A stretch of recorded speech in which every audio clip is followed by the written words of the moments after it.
Welcome back to my channel. Please do me a favor, hit the like and subscribe button.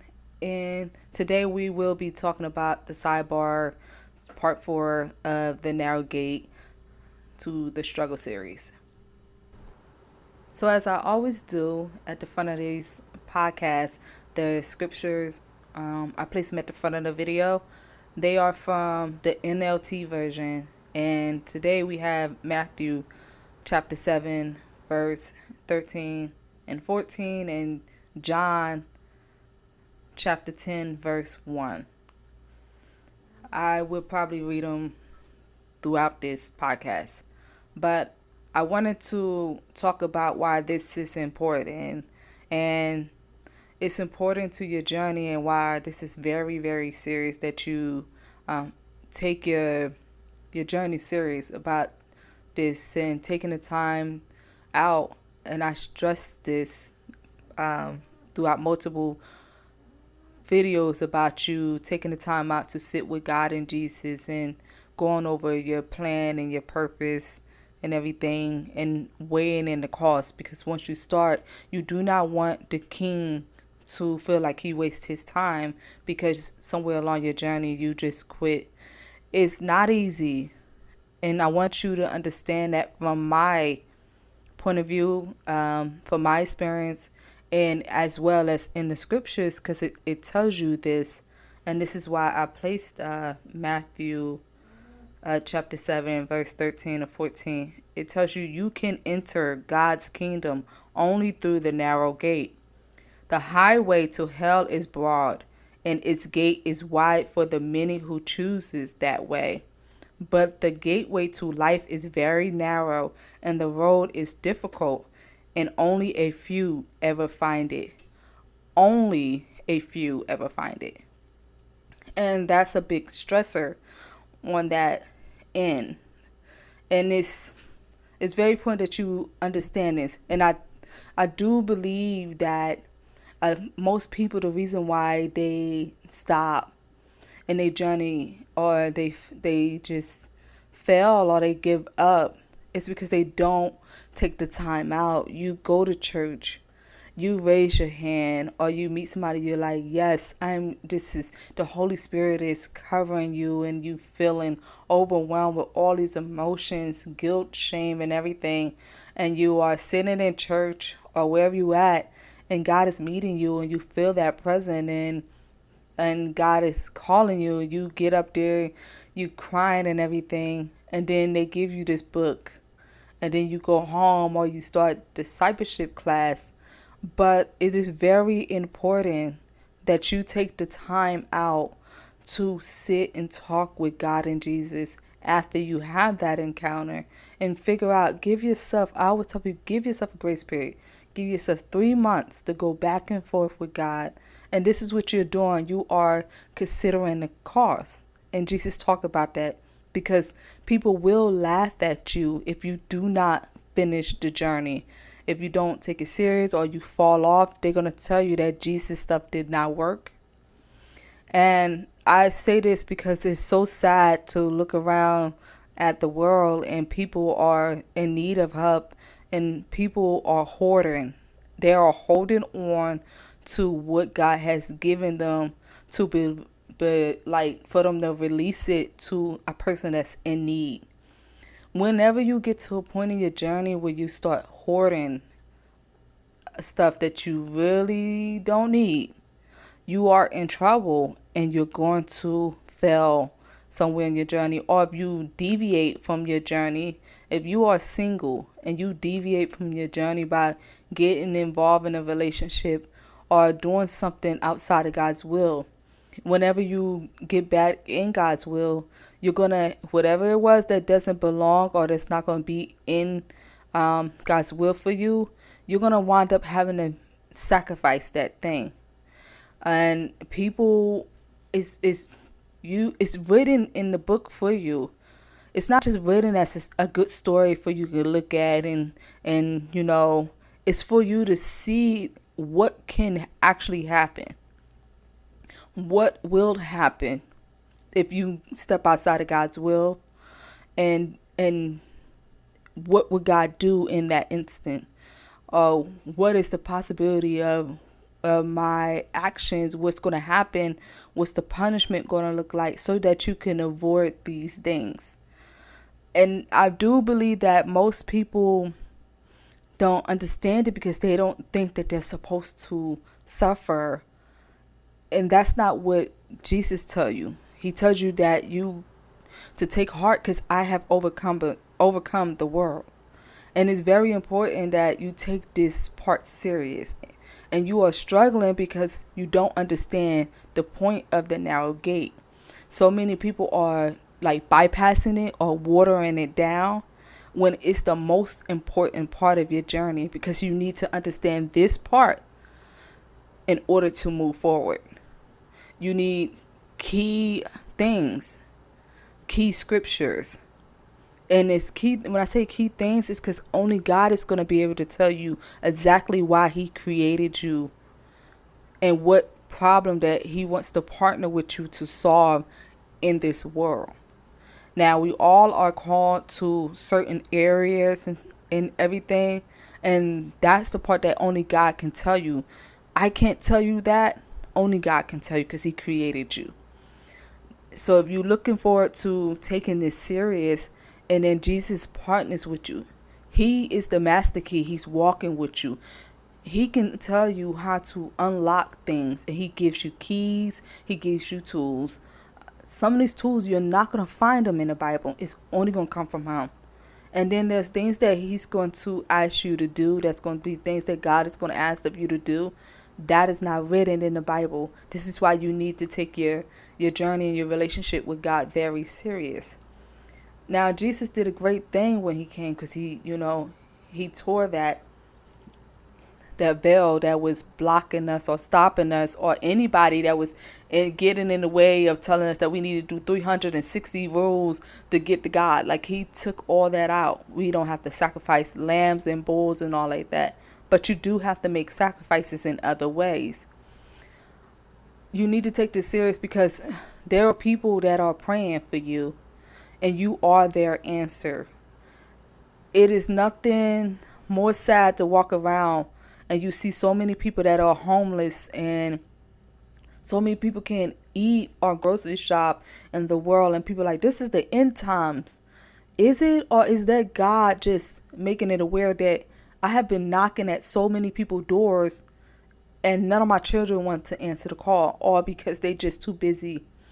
And I love how Jesus talks about how the feast in heaven, and the king sent out his servant to go out into the world and go get those people that he invited. And they're like, oh, well, no, I can't because I bought this field, and I can't because I had a newborn baby. I just got married. These are the same excuses that we read about that you are giving, that a lot of people are giving to God and saying that they cannot do because they don't want to be too old when they have kids. There's a story in the Bible. God will, like, Sarah is a prime example because yes, her age was older, but her body was not. And you can tell because when she went into these cities, these kings they were raving about her beauty, and they were just taking Sarah for themselves as a wife. She was still able to look good at that age. And God does beautiful things like that. He can preserve your body to be in that frame to still carry a baby at the age of 90, 80, 70, 50 years old. But too many people mock God or laugh at God because they don't believe that he can do it. It's nothing more sad that to see that you age. Now, people think your beauty is not of your own, and that is even written in the Bible. Your beauty is not of your own. It's actually for your spouse or whatever you were created to do, but it mainly is for your spouse, okay? Because he's going to be attracted to you, or she's going to be attracted to what God has created. And that's another thing. God, you want to wait on God for your partner, because so many people are like, you see the cost of IVF is going up. God had placed things in each of our bodies, mechanism in every creature that uh, it's a defense mechanism. So you can't crossbreed or crossmate with another person or a creature without being affected or causing a defect. So many children are born with defects and stuff because you are actually mating with somebody that you shouldn't be having children with, or your body is attacking the baby or the sperm, and you can't even have that baby without praying to God. And now God has to tell you, like, yeah, you're really outside my will, so this is why you're not going to have that baby. That baby's not due for 10 years. So anytime, and you'll spend a lot of money trying to create something outside of God's will. And it's so wild to me that you see this is written in the Bible for a reason, yet so many pastors can get up there and tell you that this is going to be a miracle. It's not a miracle when it's outside of God's will. Like, you were not supposed to be married to that person or even procreate with that person, and that's not considered a thing. You see this in the Bible. When they were doing this, they were having trouble. So why do you think for a second that you're not going to have trouble if you go outside of God's will?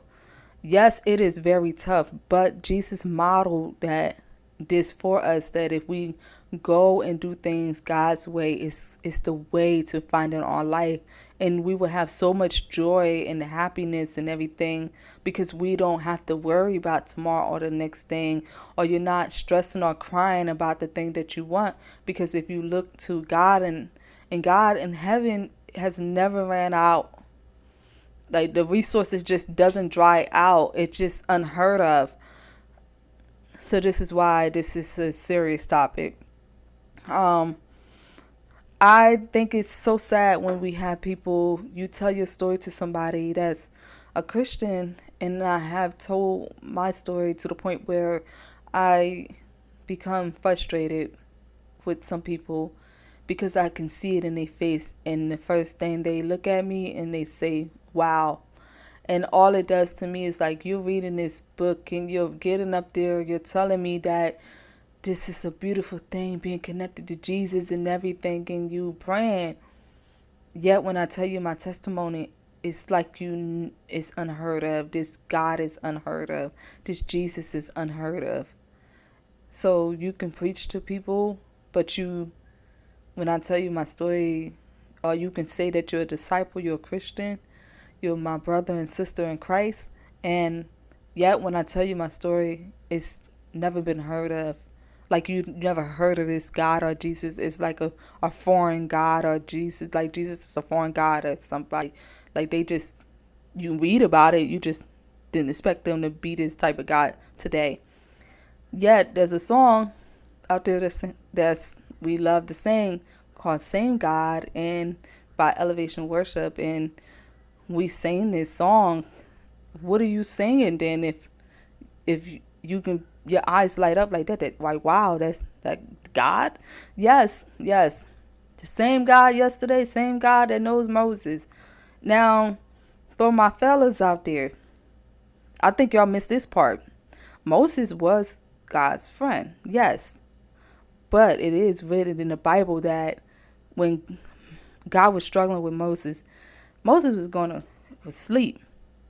God was plotting to kill Moses because he was just adamant about that he couldn't do it. So when you don't step up to take your place, do not be shocked or mocked by God when he can in fact kill you because you not wanting to answer the call of being out there to help those whoever you called to help. Like, he was called to get 400 people, right?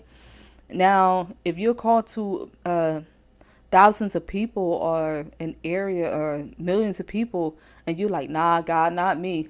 No, I'm just going to continue with my job and, more doing a bare minimum. And then you struck with cancer. What was you expecting? You don't want to do it. So now he needs to raise up somebody else to do it. what's the point of him keeping you alive to keep going? You just said no to doing what you were created to do. So now these people have to wait or for somebody else to come. So what's they're suffering, you should suffer along with them, right? Like, what makes you think that you're obsolete from that? So it's very important that you answer the call and do as you are instructed to do and follow these whatever commandments, rules, and instructions. They are very important and it's very necessary for your journey. If you decide to not follow those boundaries, commandments, rules, all instructions, and something go wrong, then you have really nobody to blame but yourself when it does go left. In John chapter 10, verse 1, Jesus goes, I tell you the truth, anyone who sneaks over the wall of a sheepfold rather than going through the gate must surely be a thief and a robber. You will become a thief and a robber if you choose to try to jump in a position that you were never called to do. If you know how some people, they are really quick to become a pastor or preach to people. If you are not prepared or ready to do it, you would definitely know when you're not called to it, because you will feel this either you'll get sick or something will happen.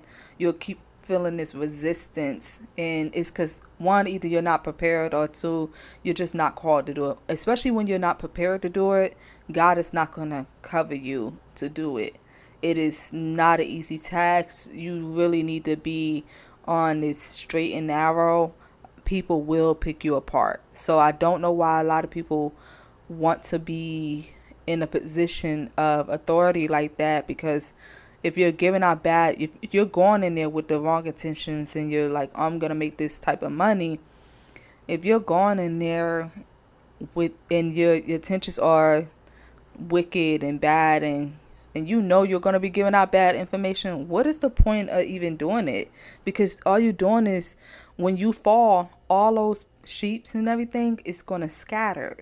This is why you also should pray about your pastor and everything, and make sure that sometimes you can outgrow your pastor. It is a given fact, because what will happen is your pastor is no longer able to feed you or help you go along in your journey. So now God will move you or call you to another area to where you will continue to grow in your journey. Or he might be calling you to do like missionary work or for a while. And that's how it should be, because the disciples, even Jesus left the disciples and sent them out to do what they were going to be, called to do. So it is going to come a time where you can still be in touch with your pastor. If you underneath that church and everything, you can still keep in touch. Tell your pastor, hey, listen, God is calling me to go this way.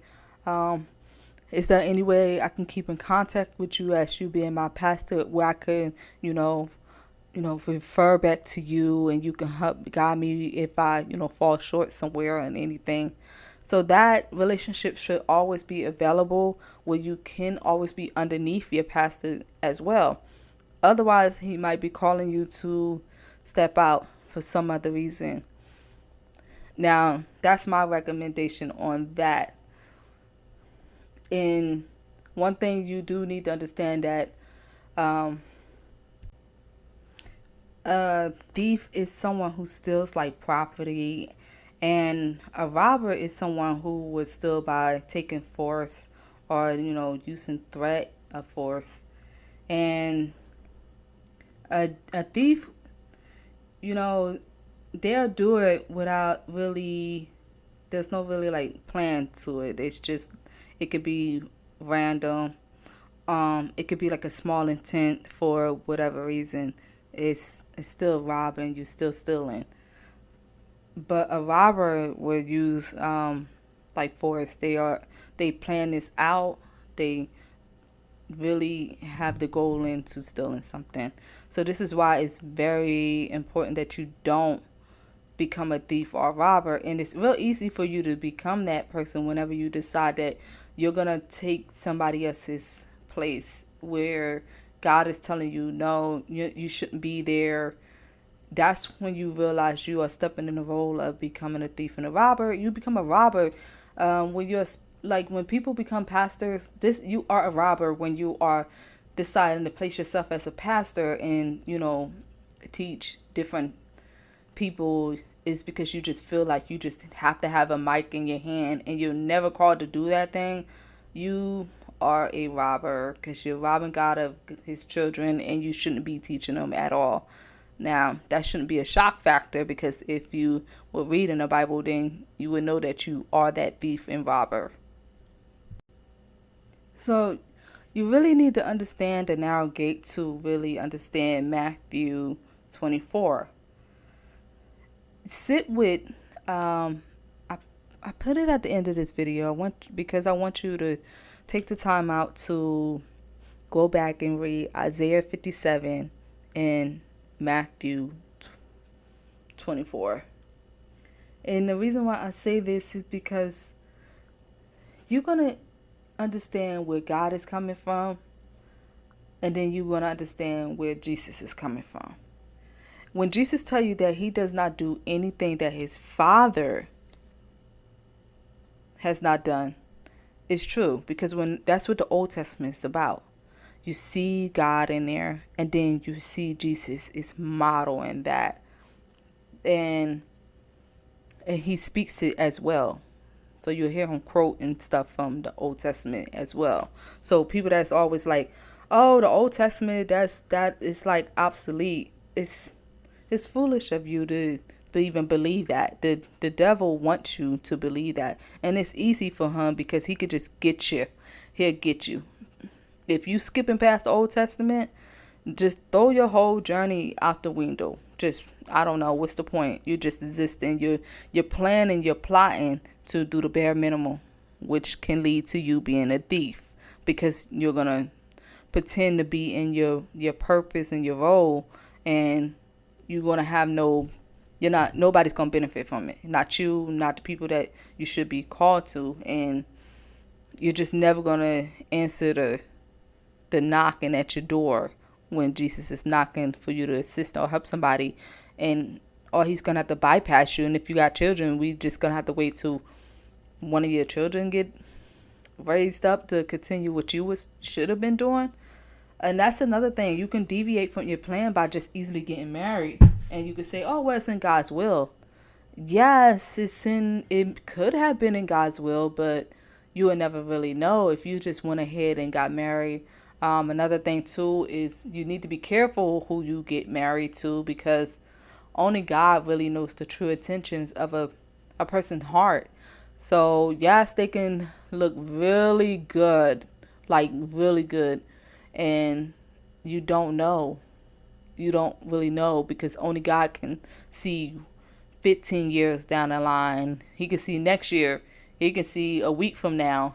You only know the bare minimum. So do not lean on your own understanding for that, because it's just, and if God is telling you that this person is your wife or your husband, be patient if they are not ready, because God is preparing them. And if they are dragging their feet, he will tell you that they're dragging their feet. God will never talk to you about another man or woman. If he's choosing for you, he's only going to talk about that one man or that one woman, because they are very important to his will and what y'all are called to do. So just have grace and mercy, because you are human, they are human, and they may be going through something, and God and Jesus is working on them just like he worked with you.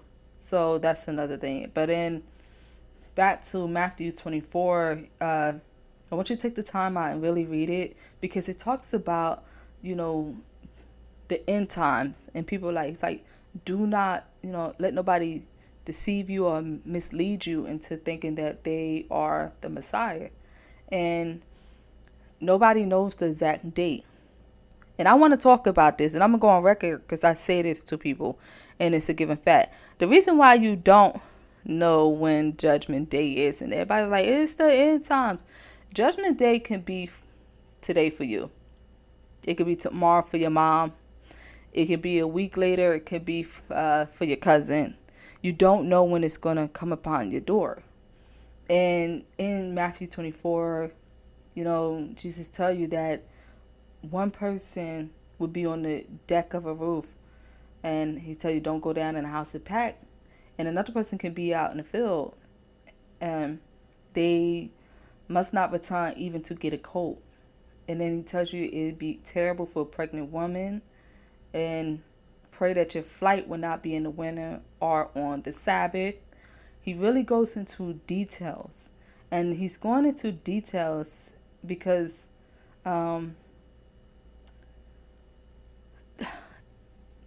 so, like, one person is going to be taken and another person is going to be left behind. It's telling you how it's going to look. Like, this person may die, your cousin may die, and you may be still left. And this is where people's minds start to wonder, is like, if they like, hey, I was in the same vehicle with them, how come I survived and that person died? That's just look at it like that. Like, that's what Judgment Day is. It's, you don't know when your time is up. That's why you are to stay ready. You don't know when God is going to call you home. You just don't know. Nobody knows. But everybody's trying to calculate this time and date and everything, but you don't know. So because nobody knows, we don't know, the angels don't know, why even worry, be concerned about it? If you stay ready, you don't have to worry about that, because God is, he would know. Like, he told Moses and them to get ready and that they were going to leave. He'll do the same thing for you. And if I have worked as a hospice home health aide before, and people know when they're going to go. They would tell you, like, hey, my brother stopped by to see me, and their brother has passed away. So people will know.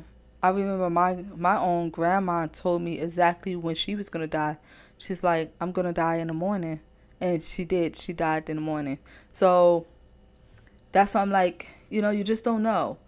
But if you stay ready, you won't be running around with your head chopped off. When your time comes, you just know it's time for you to go. And that's that. And the narrow gate, you need to focus more on that, because that is your journey as well as what you're called to do, and you're walking in your purpose and everything. And if you try to, there's no way to cheat it. I see people, this is why I think people stall out and go backwards, or they quit, because they really, really believe that your life is just going to be this smooth ride or journey because you're walking with God. No, God can ask you, hey, listen, I need you to sell your house. And part of that proceed, give $5,000 to this person. You need to give that money. It is not yours. You was just holding on to it until the time came for God to ask you to give it. He's gonna, whenever he asking you to give up something, trust and believe that he has better for you. And do it. God loves you. Jesus loves you. They would never did what they have did if they didn't want to have a relationship with you. Don't let nobody. It's so many pastors out here too that have been deceived. You only could be deceived and naive into believing odd stuff if you're not really, really taking your journey serious. Your journey is not just for you. It is to assist other people. You're going to have a lot of lost brothers and sisters out there. And I want you to realize something. Whenever you see somebody laying on the ground, do you I need you to recognize that that person they are laying on the ground. And I remember this clear as day because I was driving one day and I just never seen this. And this is the first time I ever got a chance to see this. I'm driving downtown and I see people just laying on the ground. And I'm like, what are they doing? Like, and they're not just laying on the ground, they're laying on the ground at the foot of a church building. And I was like, asking God, like, what are they doing? And remember, the Holy Spirit told me, clear as day, they are laying down their hope.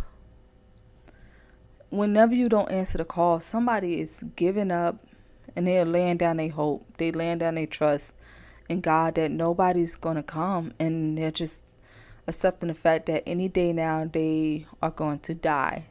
And nobody should ever have to give up like that. And they're only giving up is because you are too afraid to answer the call. I also see people that's just like, I'm so sick and tired of waiting for my wife or my husband to come along. God has forgotten about me. No, he didn't. You forgot about God and Jesus because you are married to your assignment first before God would ever present a husband or a wife to you. If you're waiting on God to send a husband or a wife, you're going to be waiting forever if you're not even working in the field. If you haven't even begun your purpose or your relationship or even start the journey on the narrow gate, you're never going to meet your spouse. And your spouse is probably just out there or either decided to choose for themselves. God has a lot of... I just know that I can say this too. If your spouse has chosen to marry somebody else, your life can still be fulfilled. And Paul had that journey too. It's being single is not a crime. It's not a death sentence. It is a burden when you're trying to do something that you're called to do and your spouse is somewhere, I don't know, doing whatever. But if that's only if you're waiting on God. You do have the right to choose for yourself as well. But if you choose for yourself and go with your options, God will tell you what you have to look forward to. And if you choose to accept those terms, you can go with that. Now, remember, I want y'all to go ahead and read Isaiah 57. It's going to be very important. I think it's going to bless your life. And Matthew 24, just sit with it. And know that you can't get through this journey without total, complete trust in God. Now may the Lord lead your hearts into a full understanding and expression of the love of God and the patient endurance that comes from Christ. May God bless y'all, and may heaven armies be with y'all, and may you continue to keep going.